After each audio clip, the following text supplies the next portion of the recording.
শুভ সকাল বন্ধুরা, মিষ্টিস ফ্যামিলির আরেকটি নতুন ব্লগে তোমাদের সবাইকে ওয়েলকাম। আশা করছি তোমরা সবাই ভালো আছো। আজ হলো শুক্রবার, ঘড়িতে এখন সময় হচ্ছে সকাল 7টা। আর এখন থেকেই আমার আজকের দিনের ব্লগটি শুরু করছি। তোমাদের সবাইকে আমার ব্লগের সঙ্গে থাকার জন্য অনুরোধ রইল। আজকে না অত তাড়াতাড়ি আর ঘুম থেকে উঠিনি, দেখতেই পাচ্ছ একটু লেট হয়ে গেছে। আর ঘুম থেকে উঠেই এই যে এত সুন্দর বারান্দায় রোদ এসেছে না, ব্রাশ করার সাথে সাথে ওখানে দাঁড়িয়ে কিছুক্ষণ রোদটাও একটু গায়ে লাগিয়ে নিলাম। সকাল সকাল উঠে যদি এত সুন্দর রোদ পাওয়া যায়, দেখবে শরীরটা এমনিই ফ্রেশ লাগে। তারপরে বাসি জামা কাপড় সব চেঞ্জ করে এখন আগে না চাদরটা পাল্টে নিয়ে একটা হুডি পরে নিলাম। আসলে চাদর পরে কাজ করতে না ভীষণ অসুবিধা হয়, কিন্তু সকাল সকাল ঘুম থেকে ওঠার পরে এত ঠান্ডা লাগে যে পড়তেই হয়। তো যাই হোক, এখন আসি কাজকর্মের দিকে। আর এই শীতের দিনে না ঘুম থেকে ওঠার পরেও না সাথে সাথে কাজ করতে না একদম ইচ্ছা করে না, এতটা কুড়েমি লাগে, মনে হয় যে এত ঠান্ডা, তার মধ্যে একটু কিছুক্ষণ ব্ল্যাঙ্কেটের মধ্যে বসেই থাকি। এই জন্য না আমার শীতকালটা খুব একটা বেশি পছন্দ হয় না। কিন্তু গরমকালে দেখবে আবার ব্যাপারটা উল্টো, তখন ঘুম থেকে উঠেই না সকাল সকাল কাজ করতে কোনো রকম অসুবিধা হয় না। বরঞ্চ যদি বেশি সকালে ঘুম থেকে ওঠো গরমের সময়, তখন এত সুন্দর একটা ওয়েদার, এত হাওয়া থাকে, একদম মর্নিংয়ের যে একটা ফ্রেশ এয়ার, সেটা ভীষণ ভালো লাগে গরমকালে। শীত হোক বা গরম, কাজকর্ম তো আর না করলে চলবে না, সেটা তো করতেই হবে, তাই না? ছেলের স্কুল খুলেছে, 1 সপ্তাহ মতো হলো। 2-3 দিন স্কুলে গেছে, কিন্তু আজকে না ওকে আর পাঠায়নি। 2 দিন ধরে ওর শরীরটা ভালো নেই, একটু পেটের প্রবলেম হচ্ছে। এমনি শীতের সময় দেখবে আমাদের একটু হজমের সমস্যা হয়, আমার ছেলেরও সেটাই হয়েছে। তাই 2 দিন ধরেও বাড়িতেই আছে, স্কুলে যাচ্ছে না। ভেবেছি একেবারে শরীরটা পুরো ঠিক হোক তারপরে স্কুলে পাঠাবো। বাচ্চার শরীর আগে, তারপর তো পড়াশোনা সব কিছু, তাই না?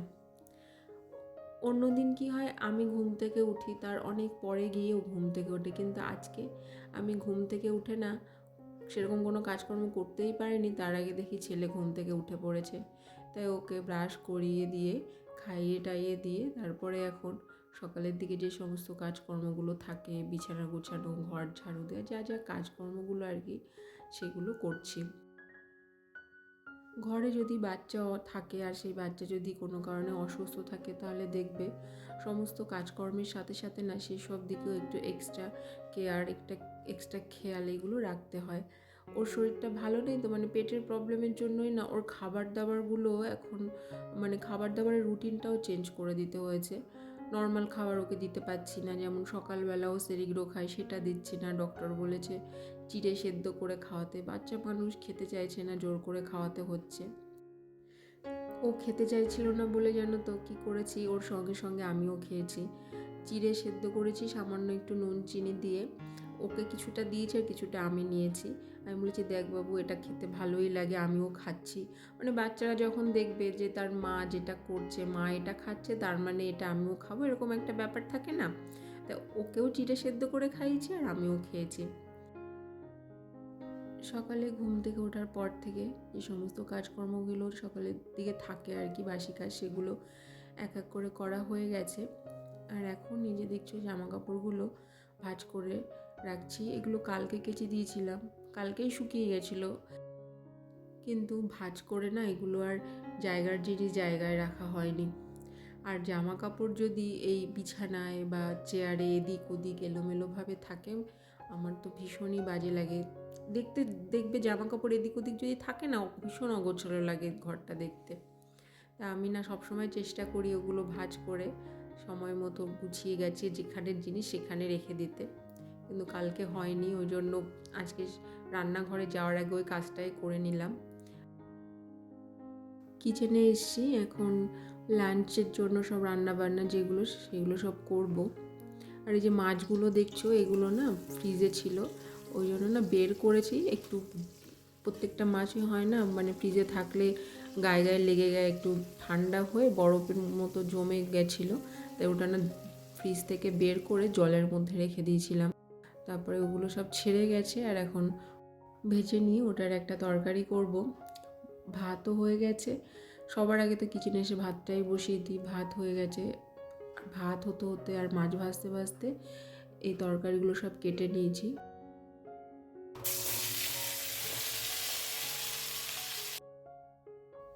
ছোট ছোট সবুজ বেগুন, আলু, টমেটো আর ধনেপাতা দিয়ে ট্যাংরা মাছের একটা মাখা মাখা ঝোল করব। ট্যাংরা মাছ আনলে না বাড়িতে আমি এই বেগুন আলু দিয়েই বেশি করি। কালো জিরে ফোড়ন দিয়ে বেগুন আলুর তরকারিটা খেতে ভালো লাগে বেশ। আজকে না আর বেশি কিছু রান্না করিনি। ছেলে তো এসব কিছুই খেতে পারবে না। ওর জন্য কাঁচকলা আলু সেদ্ধ করে রেখেছি, ওটা দিয়েই খাওয়াবো। দেখা যাক কতটা কি খায়। জোর করেই খাওয়াতে হবে, ওর তো ইচ্ছা করবে না ওটা খেতে। আর আমাদের জন্যই মাছের ওই ঝোলটা করলাম। আর ভাতের মধ্যে কিছুটা আলু সেদ্ধ দিয়েছিলাম, তাই এখন ওই ডিম আলু সেদ্ধটা মেখে রেখে দিচ্ছি। এটা না মেখে ভাতের হাঁড়ির মুখের উপর রেখে দেবো, তাহলে এই ডিম আলু মাখাটা গরম থাকবে অনেকক্ষণ। আর এই সমস্ত সেদ্ধ বা এই মাখা যেগুলো আর কি আমরা করি, দেখবে এগুলোটা গরম গরম না হলে না খেতে ভালো লাগে না। তো রান্নাবান্নার কাজ সব হয়ে গেছে, এখন ক্লিনিংয়ের কাজ। ওভেন টোভেন ভালো করে মুছে নিলাম।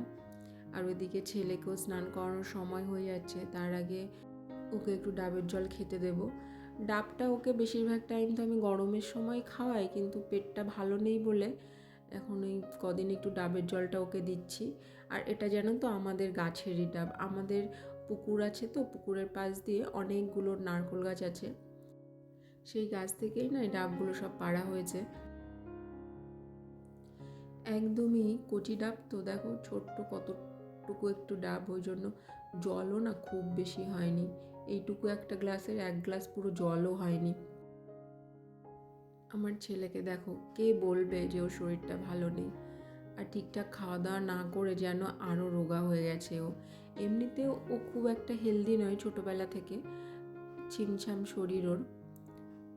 আমরা বড়রা দেখবে একটু শরীর খারাপ হলে যেমন কাহিল হয়ে যায়, কিন্তু বাচ্চাদের বেলায় না উল্টো, ওরা না অল্পতেই কাহিল হয় না।